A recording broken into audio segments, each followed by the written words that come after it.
Assalamualaikum warahmatullahi wabarakatuh.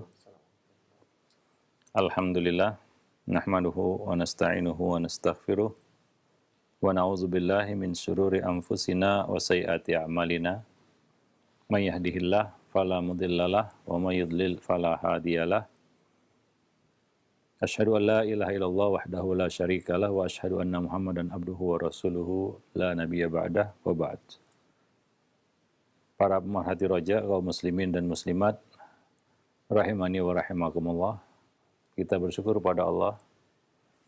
Pada kesempatan pagi ini kita masih diberi kesehatan dan kesempatan. Selawat dan salam atas Nabi kita Muhammad sallallahu alaihi wasallam, atas keluarga beliau, sahabat beliau dan umat beliau sampai hari kemudian. Para pemerhati roja, kaum muslimin dan muslimat yang dimuliakan Allah, pada kesempatan pagi ini kita kembali melanjutkan pembahasan buku Mencetak Generasi Robbani. Kita membahas bab 8 metode pembelajaran. Ya, sudah 7 poin ya kita bahas di dalam bab ini. Dan pagi ini kita akan membahas bab poin terakhir ya dari 8 metode pembelajaran, yaitu melalui hukuman, pemberian hukuman. Tentunya hukuman tidak selalu diidentikan dengan pukulan, ya. Karena hukuman itu biasanya diidentikan ataupun diartikan sebagai hukuman fisik, ya, yang itu bisa kita katakan dalam bentuk ya, pukulan ataupun yang lainnya. Tentunya hukuman itu sangat luas, ya, bukan hanya pukulan ataupun sejenisnya. Kadangkala ketika kita memberikan hukuman kepada anak, anak tidak merasa dia dihukum, padahal dia sedang menjalani hukumannya. Maka dari itu, hukuman bisa dijadikan sebagai salah satu metode pembelajaran. Ya, namun harus berhati-hati dalam bab ini. Karena kalau dosisnya berlebihan atau dengan cara yang berlebihan dan melewati batas, ini bisa menjadi bencana. Melihat usia ataupun kita katakan usia anak, kalau kita lihat dari usia anak, ada usia-usia yang kita harus menahan diri dari hukuman ataupun memberikan hukuman kepada anak. Ya, seperti misalnya anak di bawah 10 tahun. Sebisa mungkin untuk tidak memberikan hukuman kepada mereka. Ya, kalaupun harus diberi hukuman, maka hukuman dengan dosis yang tepat dan cara yang tepat. Yang mana mereka tidak merasa bahwa mereka dihukum. Ya, ada banyak cara, misalnya membatasi jam bermainnya, membatasi kita katakan jatah materinya dan sejenisnya. Dia sedang dihukum, tapi dia tidak merasa dihukum, dan itu dipandang olehnya bukan sebagai sebuah hukuman. Ini hukuman kepada anak-anak di bawah usia 10 tahun tadi. Karena Nabi SAW juga melarang kita untuk memukul anak di bawah 10 tahun. Nabi mengatakan, "Wadribuhum fi ashrin." Pukullah mereka ketika sudah berusia 10 tahun. Artinya, kesalahan dia meninggalkan sholat ataupun melalaikan sholat, itu tidak boleh diberi hukuman pukulan hingga dia berusia 10 tahun ke atas. Artinya 10 tahun ke bawah, dihindari sebisa mungkin pemberian hukuman, apalagi secara fisik, karena sangat fatal akibatnya. Ya, anak-anak di bawah 10 tahun dalam masa perkembangan, ya tulang-tulangnya juga masih rawan, ya tentunya dia belum menjadi manusia sempurna, dan itu bisa berakibat fatal, ya, bagi mereka. Ya, di samping trauma secara psikis ketika dia mendapatkan hukuman berupa pukulan. Maka sangat tidak bijak memberikan pukulan ataupun hukuman berupa hukuman fisik, ya, pukulan ataupun sejenisnya, ya, kepada anak-anak di bawah 10 tahun. Atau yang semakna dengan pukulan, seperti mengurungnya, ya, ataupun sejenisnya, atau mengusirnya, ya, itu setara dengan hukuman fisik sebenarnya. Ini sangat tidak tepat atau sangat tidak baik diberikan kepada anak di bawah 10 tahun. Ya. Nah, maka dari itu, ya, pemberian hukuman ini bisa menjadi salah satu metode pembelajaran yang dilakukan oleh orang tua terhadap anak apabila dilakukan dengan cara dan dosis yang tepat. Dia bisa menjadi obat yang manjur dalam meluruskan penyimpangan perilaku anak. Ya, namun tidak berarti kita dianjurkan agar selalu berpikir bagaimana memberi sanksi kepada anak kita atau hukuman kepada anak kita. Sebagian orang tua menjadikan hukuman itu sebagai salah satu hiburan baginya, ya, salah satu kebiasaan, ya, dan itu menjadi tujuan baginya, yaitu tujuannya menghukum anak atau memberikan hukuman kepada anak. Sebagian orang tua lagi menjadikan itu sebagai suatu kebanggaan. Bangga apabila dia bisa menghukum anak. Nah, ini tentunya satu hal yang keliru. Karena hukuman itu sendiri adalah metode, bukan tujuan. Ya, maka dilihat juga takaran dan dosisnya. Dan dilihat juga efeknya. Apakah hukuman itu efektif atau tidak? Atau kita perlu mencari solusi lain selain daripada hukuman itu. Nah, ini adalah salah satu metode pembelajaran. Ya, sekali lagi ini salah satu metode wasilah, bukan tujuan hukuman itu. Bahkan di dalam agama sendiri hukuman bukan tujuan. Dia adalah wasilah untuk membentuk, ya, manusia menjadi manusia-manusia yang, ya, baik. Dengan hukuman ada efek jera di situ agar dia berhenti dari kejahatan dan keburukannya, ya. Nah, ini satu sisi. Sisi yang lain ada yang anti hukuman. Nah, ini juga keliru. Mereka menafikan sama sekali, ya, hukuman dijadikan sebagai salah satu tata cara mendidik anak atau metode pembelajaran terhadap anak. Ya, ini mungkin bisa kita kompromikan, ya, dengan memandang apa arti hukuman itu, apa yang dimaksud dengan hukuman ataupun sanksi, ya. Nah, demikian. Ini kan satu istilah yang bisa, ya, kita katakan dipahami dari sudut pandang yang sangat banyak, ya. Nah, tadi kita sebutkan ada orang tua yang berhasil menghukum anaknya tanpa anak itu merasa dia dihukum, padahal dia sedang menjalani hukuman dari orang tuanya. Nah, tentunya perlu kebijaksanaan, ya, dan kebijakan dari orang tua, ya, sehingga dia tahu kapan timing dia memberikan hukuman kepada anak, waktu dia memberikan hukuman kepada anak, ya, usianya dan waktu pemberian hukuman itu sendiri dan bentuk hukuman itu sendiri. Jadi banyak faktor yang harus dilihat ketika kita memberikan hukuman kepada anak. Yang pertama itu bukan, ya, kita katakan solusi pertama, itu adalah solusi terakhir.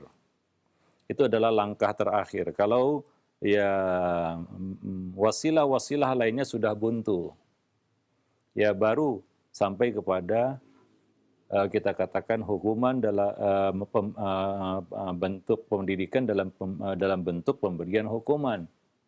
Ya, nah, yang pertama itu. Yang kedua, waktu memberikan hukuman. Anak-anak di bawah 10 tahun kalau bisa itu dihindarkan dari bentuk-bentuk hukuman. Karena kalaupun dihukum mereka belum mengerti dihukum. Ya, nah, itu waktunya. Waktu berkaitan dengan usia anak dan waktu berkaitan dengan memberikan hukuman itu. Ya, momen yang tepat, waktu yang tepat, sehingga hukuman itu bisa dicerna oleh si anak dan menjadi obat yang manjur untuk meluruskan penyimpangan-penyimpangannya atau kesalahan-kesalahannya. Ya, itu waktu, ya, momen kita memberikan hukuman itu. Yang keempat adalah bentuk hukuman yang kita berikan kepada anak. Kalau di usia 10 tahun ke bawah itu tidak boleh kita memberikan hukuman dalam bentuk pukulan karena sangat berbahaya. Ya, secara kita katakan fisik dia belum sempurna fisiknya. Nah, jadi Nabi juga tidak membolehkan itu. Ya, tidak membolehkan itu. Adapun ya kita katakan hukuman berupa pukulan nanti akan kita bahas secara khusus ya, bagaimana ya hukuman berupa pukulan itu diberikan kepada anak. Ya, yang mana Nabi mengizinkan ya, membolehkan, bukan menganjurkan ya. Wadribuhum fi ashrin, pukullah mereka kalau di usia 10 tahun. Itu bukan perintah, artinya harus kita lakukan, tidak. Tapi perintah dalam bentuk pembolehan, izin untuk memberikan pukulan. Nah, tentunya kita harus tahu bagaimana cara memberikan pukulan itu. Nanti akan kita bahas secara khusus hukuman berupa pukulan. Ya. Nah, kita lihat ya, ada dua sisi atau ada dua kubu di sini. Ya, yang menafikan hukuman secara mutlak dan yang terlalu jor-joran ataupun berlebihan ya di dalam memberikan hukuman berupa pukulan. Seolah-olah masalah anak tidak akan selesai kecuali dengan memukulnya. Ada yang seperti itu. Sehingga anak itu sudah terbiasa dipukul. Ya kita katakan ya, bahwa pukulan itu jangan kita anggap, pukulan dia nggak mengapa kok. Sudah biasa dia dipukul. Ada sebagian orang tua yang seperti itu ngomongnya, ucapannya. Oh, udah biasa saya pukul dia. Ya udah udah menjadi makanannya katanya. Sehari-hari dia dapat pukulan. Ya memang kalau kita lihat ya, pukulan itu mungkin tidak memberikan bekas secara fisik kepada si anak. Tapi akan memberikan pengaruh secara psikisnya, ya. Psikologinya akan terganggu dengan pukulan-pukulan itu. Ada dua kemungkinan. Dia menjadikan pukulan itu sebagai salah satu ya kita katakan permainan, yang mana nanti dia tumbuh menjadi anak yang seperti itu juga, orang yang seperti itu suka memukul. Karena ya kita katakan kekerasan yang dia terima dari kecil, maka itu akan menumbuhkan dendam dalam hatinya untuk melakukan hal yang sama kepada orang lain. Nah, ini kesalahan ya jelas tidak lepas dari kesalahan orang tua ini. Kalau muncul manusia seperti itu, mungkin ada saham orang tua yang salah pendidikan, salah asuhan terhadap anaknya. Karena ada orang-orang yang setelah dewasa dia seperti itu, suka memukul, gampang memukul. Ternyata ketika ditelusuri banyak orang-orang seperti ini ya punya trauma masa kecil, yaitu suka dipukul sama orang tuanya. Yang kedua, dia tidak siap menerima pukulan itu hingga ya mentalnya jatuh. Dia menjadi orang yang minder ataupun yang kita katakan lemah mentalnya. Ya, karena selalu ditindas ataupun selalu ditekan dengan pukulan oleh orang tua. Ya, dia menjadi kita katakan orang yang kerdil mentalnya. Ya, nah ada dua kemungkinan secara psikologi anak itu terdampak dari pukulan, hukuman berupa pukulan dari orang tua mereka. Maka ya terutama anak di bawah 10 tahun itu jangan diberi hukuman pukulan. Ya kalau kita pernah memukul anak di bawah usia 10 tahun, maka minta maaflah sama anak tersebut. Itu adalah suatu kesalahan. Ya sama siapa lagi kita minta maaf kalau bukan kepada anak itu. Ya karena itu adalah tindakan yang sangat salah, dilarang oleh Nabi SAW. Ya dari kita katakan mafhum yang kita dapati dari hadis tersebut. Nah demikian. Ini berlaku di rumah maupun di sekolah. Nah, apalagi sekolah ya hati-hati yang memberikan hukuman berupa pukulan. Ya karena kalau salah itu bisa berujung ke bui ya, bisa dilaporkan. Ya, mungkin tidak seperti dulu ya yang memukul murid di sekolah itu biasa, bahkan menampar dan lain sebagainya. Nah, namun ya di era sekarang ini, di zaman sekarang ini itu tidak bisa dilakukan sembarangan. Ya karena bisa diadukan ya sebagai bentuk ya kita katakan kekerasan terhadap anak. Ya, nah demikian. Jadi di sekolah juga demikian ya. Di usia 10 tahun ke bawah itu tidak boleh memberikan sanksi hukuman berupa pukulan. Ya, 10 tahun ke atas bukan berarti boleh, tidak. Tapi ya itu adalah solusi terakhir dan kalau bisa dihindari. Karena terbukti ya Nabi SAW walaupun mengizinkan untuk memukul anak di usia 10 tahun ke atas, Nabi itu tidak pernah memberikan pukulan kepada seorang anak pun, kepada seorang anak, ya. Tidak pernah kita dapati Nabi memberikan pukulan kepada anak. Kalau itu adalah seorang anak, ya masih bocah. Nah, demikian. Wallahu a'lam bishawab. Jadi di sini yang harus kita perhatikan mengenai hukuman sebagai salah satu dari 8 metode pembelajaran. Ingat bahwasanya hukuman ini bukanlah tujuan. Karena kalau hukuman dijadikan tujuan pasti akan menyimpang. Ya, tidak akan mengenai targetnya, ya, tidak akan sampai kepada target ya dari pemberian hukuman itu, yaitu untuk mendidik.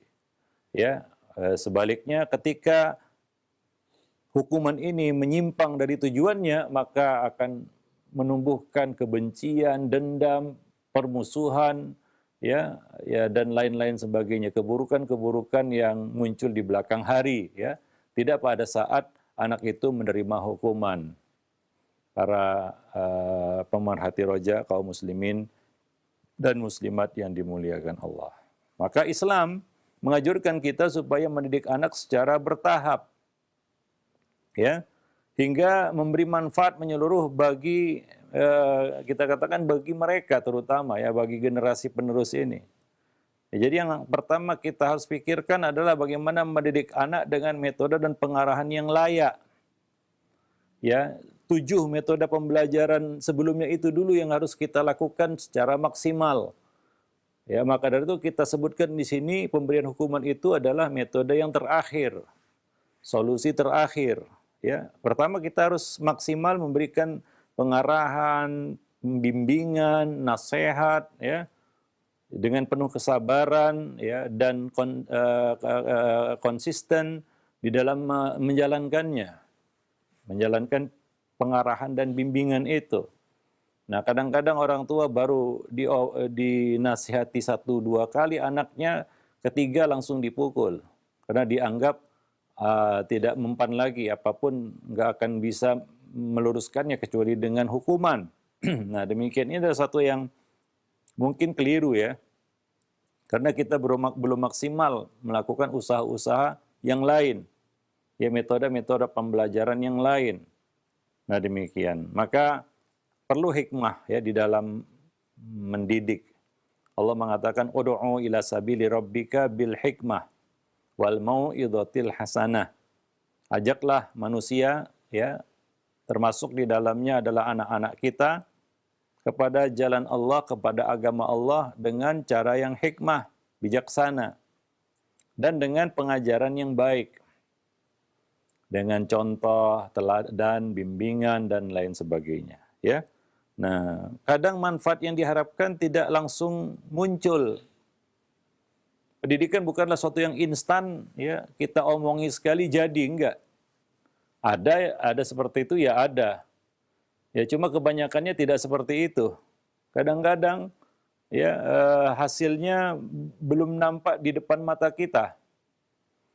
Artinya kita harus bersabar, ya, menempuh langkah-langkah itu hingga sampai kepada tujuannya, ya, sampai kepada hasilnya. Nah, kadang-kadang inilah yang hilang dari kita, para pendidik, orang tua, yaitu kesabaran. Ya, sabar itu kata-kata yang memang susah untuk didefinisikan, karena dia adalah sesuatu yang harus dijalani. Nggak bisa didefinisikan sabar itu. Sabar itu gimana, ya, jalani. Ketika kita menjalaninya, baru kita tahu, inilah dia sabar. Ya, demikian juga di dalam mendidik anak. Ya, kita mudah mengatakan sabarlah mendidik anak, cuma di lapangan nggak sesimpel itu, nggak semudah itu. Ketika kita menjalaninya, hal yang pertama yang hilang, perkara pertama yang hilang dari kita justru itu, justru kesabaran. Nah, demikian, ya. Nah, kesabaran ini yang akan mengontrol, ya, bagaimana kita bisa menjalankan pendidikan itu. Nah, jadi memang perlu kesabaran itu untuk mencapai hasil. Dan kadangkala, ya, di dalam menjalankan kesabaran itu, kita juga harus bersikap tegas demi kebaikan anak. Ya sabar itu jangan diartikan wah mengalah, enggak. Ya, tegas juga merupakan bagian dari kesabaran dan tegas itu perlu sabar. Karena kalau tegas tidak dipagari dengan kesabaran, maka tegas itu bisa menjadi kasar. Tegas itu bisa menjadi brutal.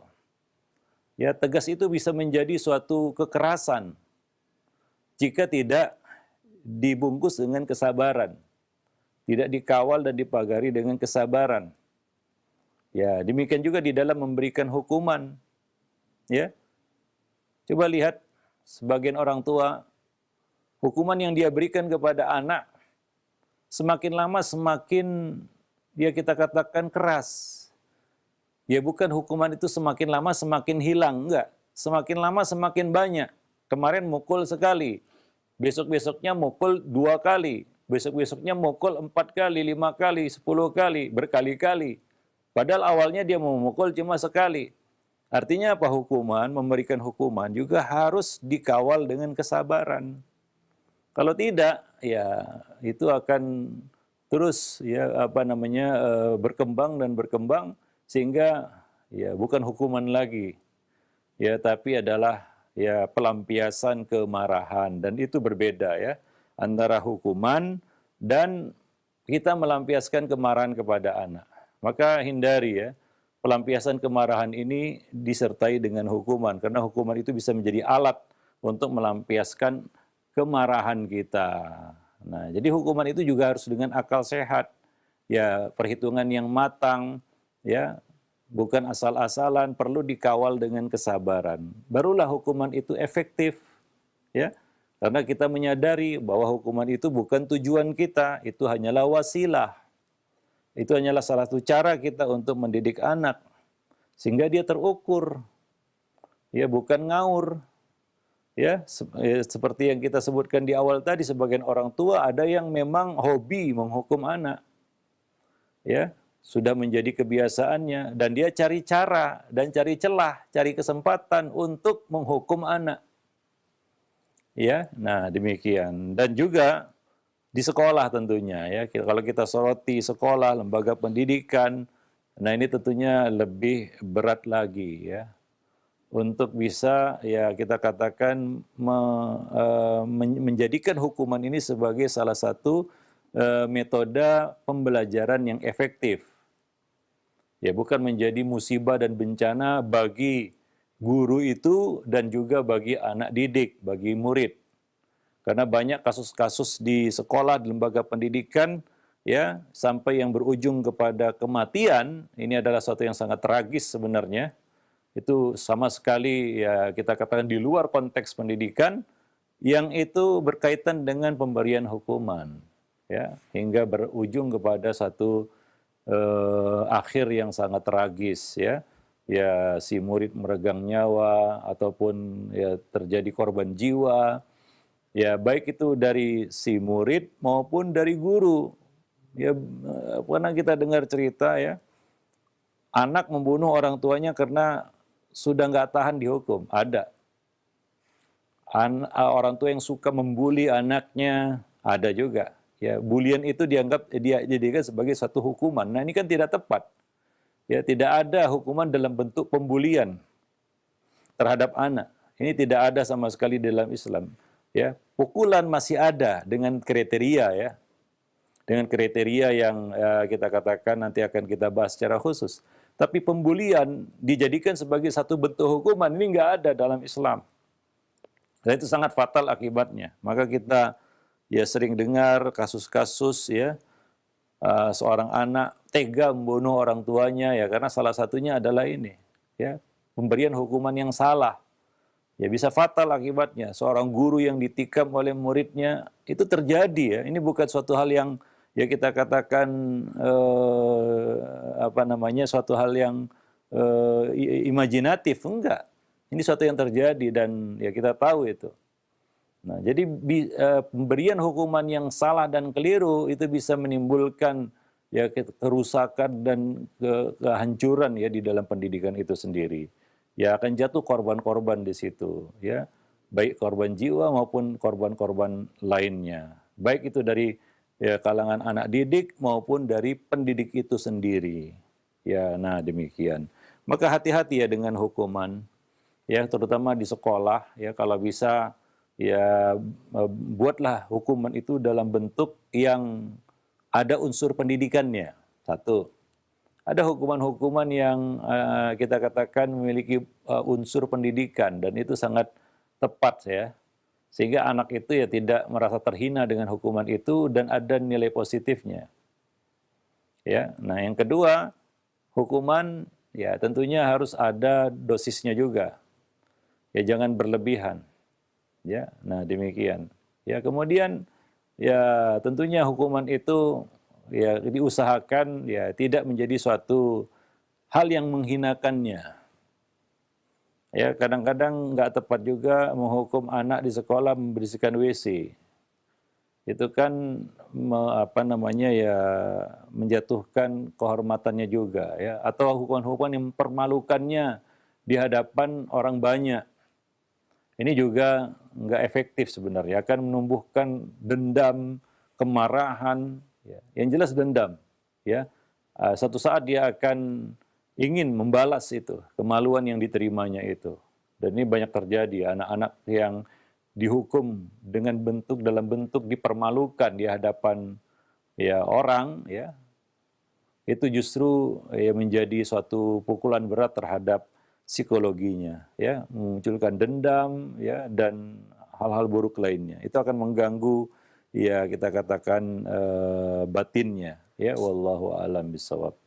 Ya, nah demikian. Ada sebagian kasus yang berakhir dengan akhir yang tragis. Anak itu ada kasus-kasus anak itu bunuh diri karena dia dihukum. Hukuman itu sebenarnya tidak berat secara fisik ya, tapi ya itu mempermalukannya secara ya kita katakan mental ya. Ya secara psikologi dia terguncang karena dia dipermalukan.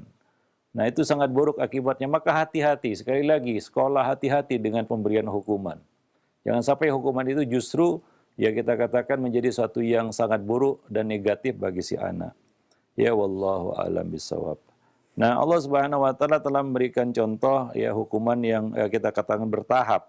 Misalnya dalam mendidik istri ya, istri itu adalah manusia dewasa, beda dengan anak-anak. Seharusnya anak-anak lebih ringan dari ini.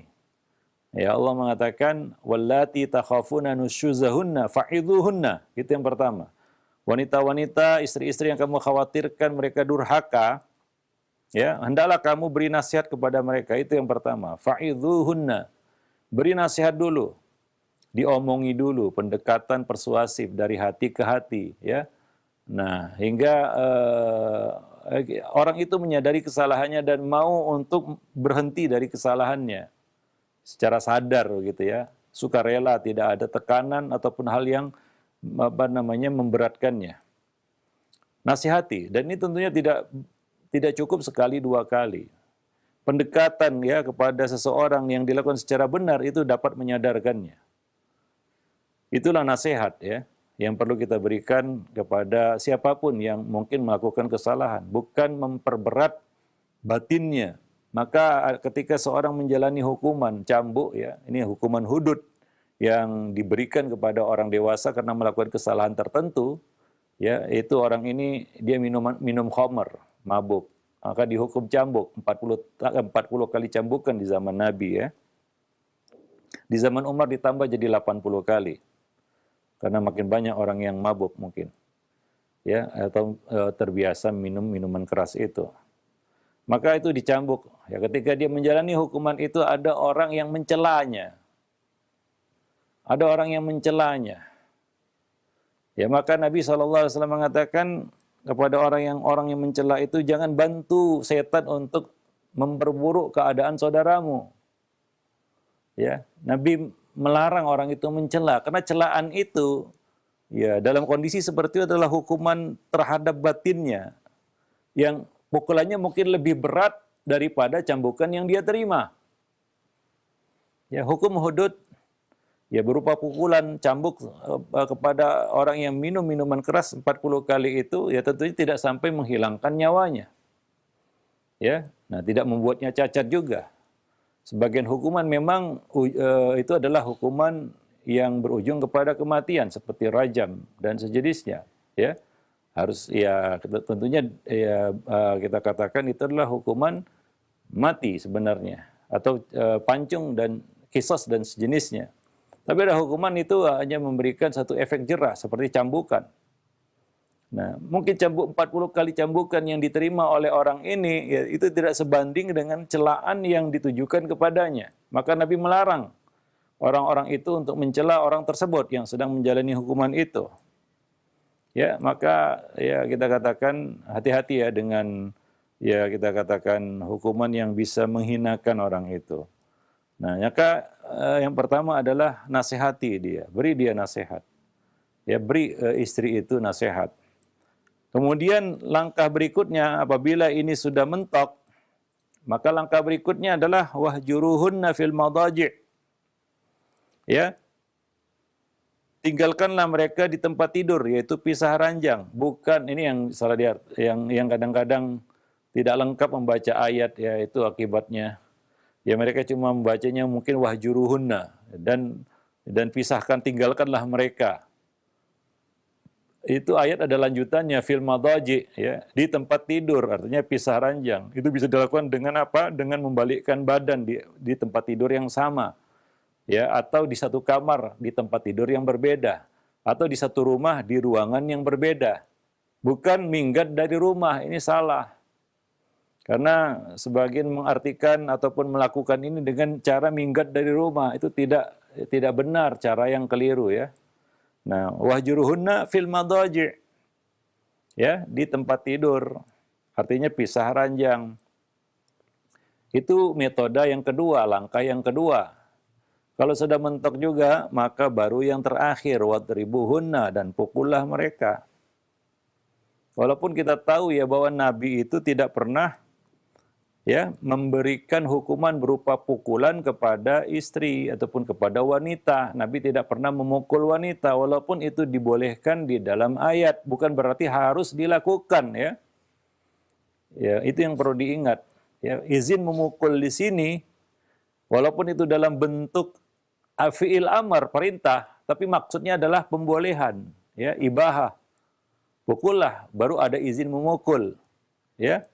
Nah, fa in ata'nakum fala tabghu 'alaihinna sabila. Nah, kalau mereka sudah menaatimu, maka janganlah kamu cari-cari alasan untuk menyusahkannya. Nah, demikian. Ya, jadi itu kita katakan langkah terakhir, solusi terakhir kalau yang lainnya sudah mentok, ya, sudah kita kata maksimal, ya, barulah kita lakukan hukuman berupa pukulan tadi. Nah, bukan ya kesalahan pertama langsung disambut dengan hukuman berupa pukulan. Wallahu a'lam bishawab. Ya, dan juga ya sanksi hukuman itu harus disesuaikan dengan kadar kesalahan si anak. Kadar kesalahan si anak. Dan untuk itu orang tua harus tahu ya sebab musabab anak itu melakukan kesalahan tersebut. Ini sangat penting. Ya, karena ada kalanya kesalahan yang dilakukan oleh anak itu berawal berpangkal dari kesalahan orang tua sendiri. Ya, nah tidak fair di sini kesalahan ditimpakan 100% kepada anak. Misalnya anak melakukan kesalahan berkaitan dengan gadget, contoh ini ya. Lalu anak itu dihukum karena gadgetnya. Dan dia terus-menerus mendapatkan hukuman dari orang tuanya karena gadgetnya. Sementara orang tua tidak menelusuri, ya, tidak menyelidiki dari mana kesalahan ini berpangkal. Ya, ternyata ditelusuri dari orang tuanya yang menyediakan fasilitas itu, membiarkannya dan lain sebagainya hingga anak itu melakukan kesalahan karena peluangnya ada dari orang tua. Nah, artinya ya orang tua harus menelusuri ya akar ya dari kesalahan itu hingga tidak hanya bisa memberikan hukuman tapi bisa mencari solusi bagaimana kesalahan itu tidak terjadi lagi. Ya bukan menunggu anak berbuat salah kemudian menantinya dengan hukuman, itu tidak bijak sama sekali. Ya, orang tua harus mencari tahu ini kesalahan dari mana ya sebab musababnya. Nggak ada asap kalau nggak ada api. Ya, nggak ada asap kalau nggak ada apinya. Maka orang tua yang bijak mencari mencari tahu sebab musabab anak ini jatuh dalam kesalahan tersebut, ya. Nah, boleh jadi ada saham orang tua juga di situ. Maka tidak tepat setiap kesalahan anak disambut dengan hukuman dan hukuman dan hukuman. Seolah-olah jadi orang tua taunya menghukum saja, kan begitu ya. Mungkin itu yang tergambar dalam benak anak. Dia tidak mengerti apa-apa, kadang-kadang yang jelas dia dihukum begitu. Nah, jadi ini yang harus kita perhatikan ya di dalam pemberian hukuman. Sehingga pemberian hukuman itu bisa menjadi salah satu metode pembelajaran. Nah, demikian ya. Nah, juga bentuk sanksi atau hukuman tersebut bisa juga dilakukan secara bervariasi ya, menurut kadar kesalahan si anak tadi ya, dari yang teringan hingga ya kita katakan yang terberat ya, hukuman berupa hukuman fisik ataupun pukulan ya, dengan kriteria yang akan kita bahas pada pembahasan yang lebih lanjut insya Allah. Nah, demikian. Misalnya tadi ya, mengurangi jatah materi hariannya, mengurangi jam bermainnya, ya, dan lain-lain sebagainya. Ya, nah demikian. Wallahu a'lam bishawab. Taib, ya mungkin sampai di sini dulu ya pembahasan kita berkaitan dengan poin ke-8, pemberian hukuman sebagai salah satu dari metode pembelajaran. Aqulu qouli hadza astaghfirullah li wa lakum lisairil muslimin innahu huwal ghafurur rahim.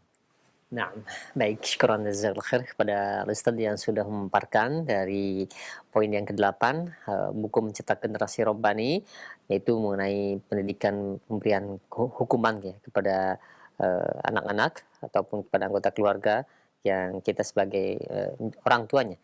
Baik, untuk selanjutnya kami buka sesi interaktif, sesi soal jawab bagi Anda para pemerhati Roja sekalian yang ingin bertanya. Anda bisa mengirimkan pertanyaan melalui layanan pesan singkat. Dan ya, yang pertama kami ajukan.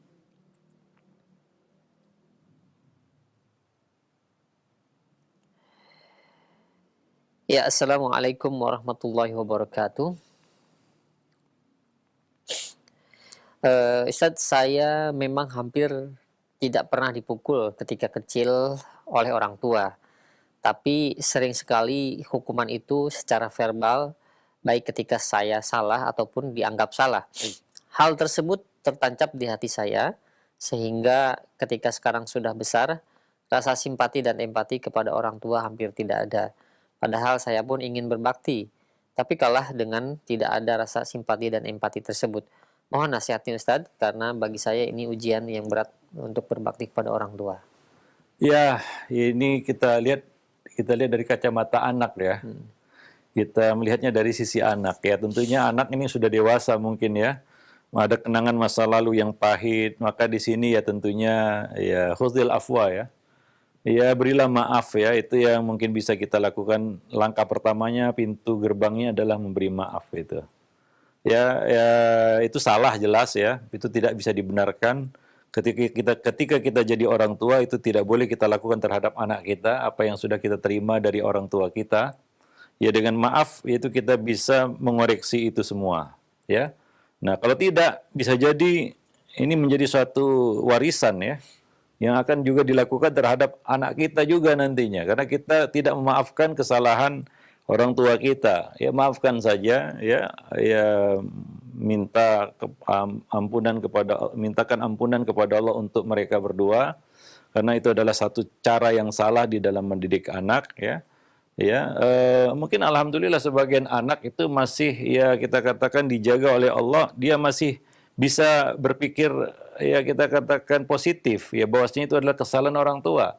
Sebagian anak lagi ada yang tidak bisa menerima dan dia melakukan pembalasan ya dengan menyia-nyiakan orang tua itu ketika orang tua itu sudah renta ya. Nah, itu terjadi ya. Apa yang kita lakukan terhadap anak itu akan dilakukan oleh mereka terhadap kita nanti. Kita nggak tahu ya bagaimana ujung usia namanya ya, bagaimana kita nanti di masa tua. Maka ini penting ya, pendidikan anak ini juga untuk maslahat orang tua sebenarnya. Ya, pendidikan anak yang benar itu adalah ya kita katakan modal juga bagi orang tua ketika menjalani masa tua mereka. Ya, banyak cerita-cerita yang kita dengar ya dari para orang tua yang sudah renta ya, dibuang oleh anak-anak mereka. Ya, tentunya ini bukan tanpa sebab ya. Anak itu menelantarkan orang tua itu bukan tanpa sebab. Semuanya ada sebab.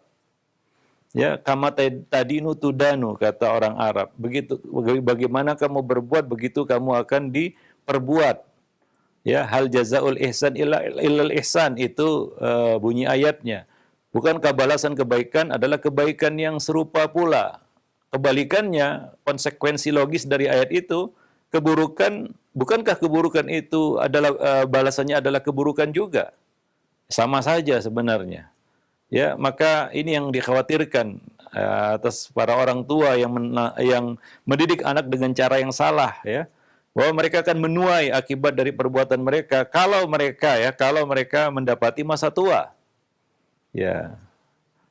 Dan kalau tidak beruntung anaknya ya bisa berpikir positif menjadi anak yang soleh dan bisa memahami ya kesalahan orang tua mereka. Nah, ada anak yang nggak bisa memahami itu dan memang tidak mau memahaminya. Yang ada adalah dendam dan ingin membalas perlakuan yang mereka terima dari orang tua. Nah, ini tidak mutlak kesalahan anak. Ya, walaupun anak ini dicap durhaka dan lain sebagainya, tapi itu tidak lepas dari ya kita katakan ya kesalahan fatal orang tua yang mereka harus ya membayarnya ya. Nah, demikian. Nah, di sini dalam kasus ini ya mungkin Allah Subhanahu wa taala menjaga kita, ya tetap menjadikan kita orang yang bisa berbakti kepada orang tua walaupun ya dengan latar belakang ataupun ya masa lalu yang mungkin tidak enak, kan begitu ya. Ya pertama, pintu gerbang utamanya adalah maaf, itu dia. Dengan maaf ya pintu-pintu lainnya bisa terbuka. Itu kebaikan, ya dan lain-lain itu bisa terbuka dengan maaf. Maka ayat itu juga ayat Al-Qur'an juga membukanya itu dengan ayat juga membukanya dengan perintah untuk memberi maaf. Khudil afwa wa'mur bil urfi wa'arid anil jahilin. Nah, demikian. Ya wallahu alam bisawab. Ya, jadi ya dengan memaafkan kita bisa memperbaiki masa lalu. Wah, itu salah. Jangan dilakukan lagi terhadap anak-anak kita, ya. Hukuman tadi kita sebutkan hukuman berupa verbal itu bisa lebih memukul daripada hukuman dalam bentuk pukulan. Maka Nabi marah kepada orang yang mencela orang yang menjalani hukuman tadi ya, bahwa celaan mereka itu bisa lebih fatal daripada pukulan yang dia terima. Pukulan yang dia terima jelas itu tidak ya kita katakan pukulan hukuman cambuk ya dalam hudud itu ya tidak membuat orang itu sampai pingsan-pingsan atau sampai mati ya. Ya tidak seperti itu. Ya bahkan tidak mencerdainya secara fisik membuat dia cacat, tidak. Ya tapi dan mungkin sakitnya akan hilang 1-2 hari ya, hilanglah sakitnya. Tapi hukuman secara verbal tadi ya, celaan orang-orang itu tadi terhadap orang yang menjalani hukuman hudud ini mungkin akan membekas sampai akhir hayatnya. Ya itu akan mempengaruhi kejiwaannya. Nah demikian. Itu akan merusak mentalnya. Ya, dan itu adalah bantuan setan dari orang-orang itu terhadapnya, kan begitu. Nah ini akan memperburuk keadaannya. Nah demikian. Wallahu a'lam bishawab. Maka orang tua jagalah lisan. Ya jaga lisan terhadap anak. Jangan sampai mengucapkan kata-kata yang akhirnya kita menyesali apa yang kita katakan itu. Ya, nah demikian.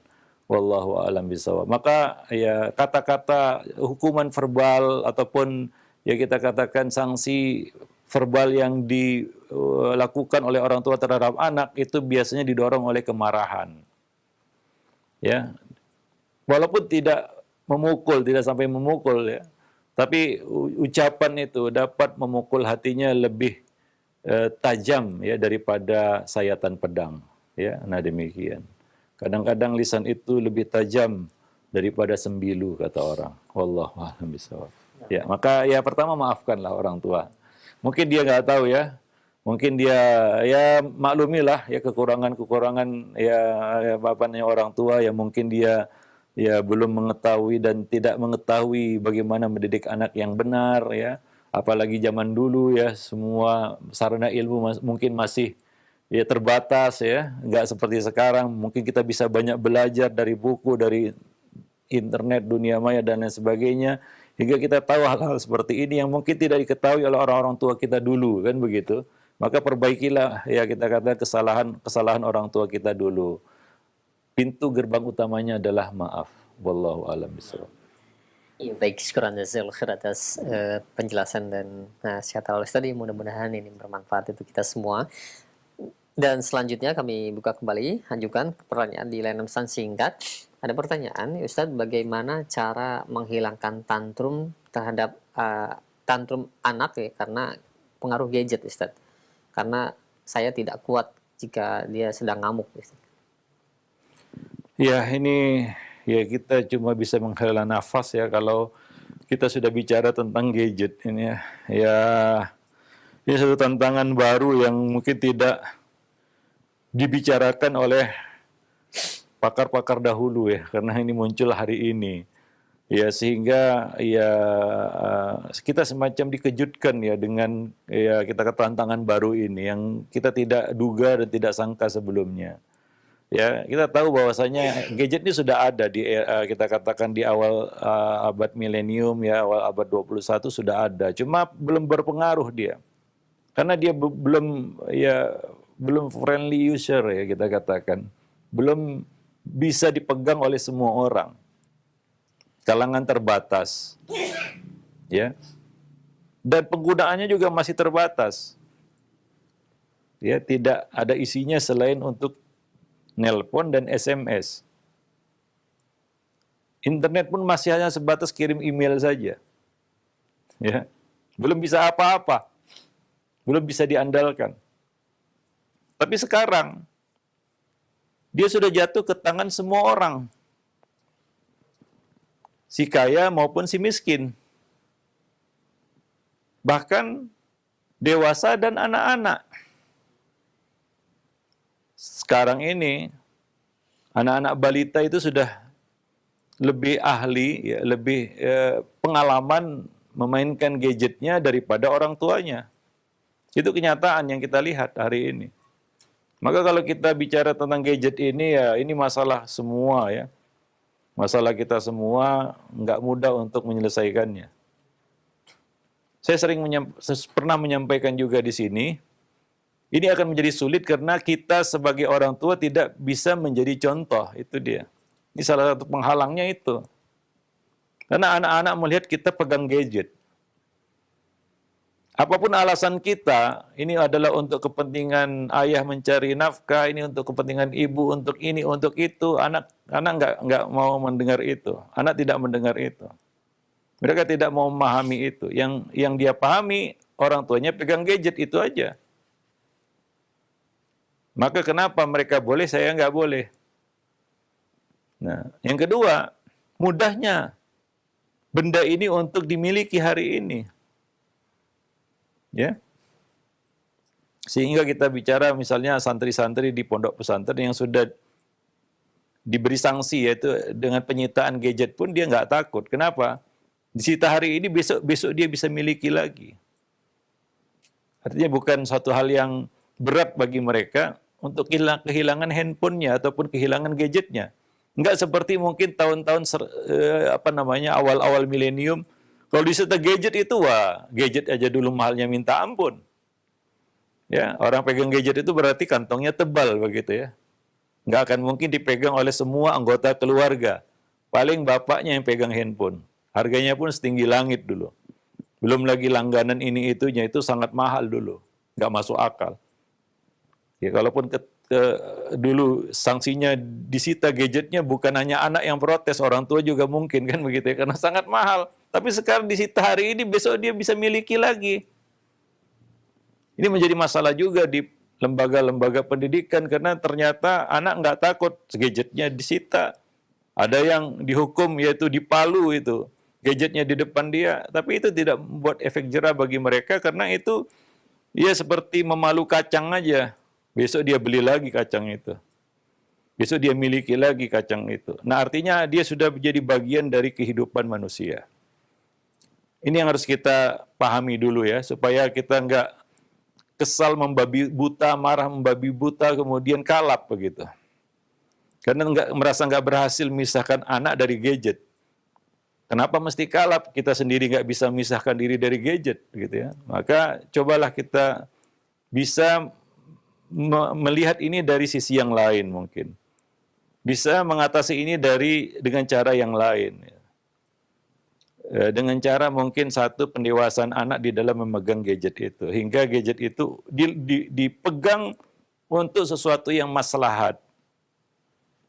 Ya tentunya ini perlu kontrol, pengarahan, dan pembimbingan, pengawasan, dan pendampingan, sehingga benda itu seperti ya kita katakan pisau bermata dua. Ya, nah seperti pisau bermata dua. Bisa digunakan untuk kebaikan dan sangat bisa untuk digunakan sebagai suatu alat kejahatan. Ya, nah demikian. Maka mungkin nanti akan kita bahas ya. Secara khusus juga ini ya kita akan bicara panjang lebar sedikit tentang di bab yang mungkin terakhir, yaitu kita tidak sendiri mendidik anak. Ya, kita tidak sendiri mendidik anak. Itu di bab terakhir dalam buku ini ya. Anda tidak sendiri dalam mendidik anak. Di sana ada pendidik-pendidik yang tidak diundang ya, tamu tidak diundang yang juga datang untuk memberikan pendidikan kepada anak-anak kita. Ada beberapa faktor di situ ya yang kita bahas. Salah satunya adalah HP, internet, dan sejenisnya ya. Wallahu alam bisawab. Taib ya para pemirsa, para pemerhati roja, kaum muslimin dan muslimat yang dimuliakan Allah. Ya mungkin sampai di sini dulu pertemuan kita ya. Nanti masih ada bahasan-bahasan lain yang akan kita kupas lagi berkaitan dengan pendidikan anak.